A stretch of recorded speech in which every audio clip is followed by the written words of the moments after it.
તાલુકાનું સનાળી ગામ છે અને મને ભજન ગાવાનો ઘણો શોખ છે અને હું ભરવાડ સમાજમાંથી આવું છું.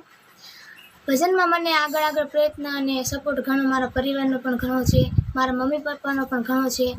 સ્કૂલમાંથી બધા સાહેબોનો ઘણાનો મારો સપોર્ટ છે, ગામમાંથી કલાકારો છે એના અમારો